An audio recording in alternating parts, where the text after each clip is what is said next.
മാൾട്ടയിലേക്ക് ജോലിക്കായിട്ട് മാൾട്ടയിലേക്ക് പോയി. അങ്ങനെ അവിടുന്ന് ഗൂഗിളിലെല്ലാം സെർച്ച് ചെയ്ത് നോക്കി ഫിലിം ഉണ്ടോന്ന്. അപ്പോൾ ഒരുപാട് ഫിലിം ഫീൽഡാന്ന് തോന്നുന്നു മാൾട്ട, ഫിലിം ലൊക്കേഷനാണ് മാൾട്ട.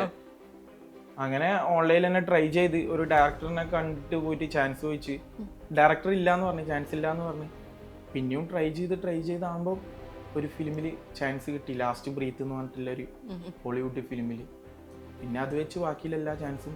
അതിൽ അഭിനയിച്ച ആരുടെ കൂടെയായിരുന്നു അഭിനയിച്ച? എല്ലാവരും നല്ല ഫേമസ് ആയിട്ടുള്ള ആക്ടേഴ്സ് ആയിരുന്നില്ലേ?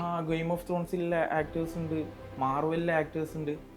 അവരെല്ലാം അടിപൊളിയാ, നല്ല പിന്നെ പരിചയമായി, നല്ല രസമുണ്ടായിരുന്നു. ഗെയിം ഓഫ് ത്രോൺസിലെ ജോസഫ് ആറ്റ്ലിന്റെ കൂടെ നല്ല റോളായിരുന്നു അല്ലേ?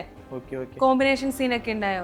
കോമ്പിനേഷൻ സീനൊക്കെ ഉണ്ടായിരുന്നു. അപ്പോ അദ്ദേഹമൊക്കെ ഇങ്ങനെ മലയാളിയാണ് എന്നൊക്കെ അറിഞ്ഞപ്പോ എന്തൊക്കെയാ സംസാരിക്കുകയൊക്കെ ചെയ്തത്? അദ്ദേഹത്തിനോട് സംസാരിക്കുന്ന ടൈം പിന്നെ എന്നോട് എവിടെയാ സ്ഥലം എന്ന് ചോദിച്ചു. ഞാൻ പറഞ്ഞു ഇന്ത്യയിലാന്ന് പറഞ്ഞു. ഇന്ത്യയിൽ കേരളത്തിൽ നിന്ന് വരുന്ന ഇതാന്ന് പറഞ്ഞു. അപ്പൊ അയാൾക്ക് വിശ്വാസമില്ല, കേരളത്തിൽ നിന്ന് ഫിലിമിൽ അഭിനയിക്കാനാണോ വന്നേന്ന്.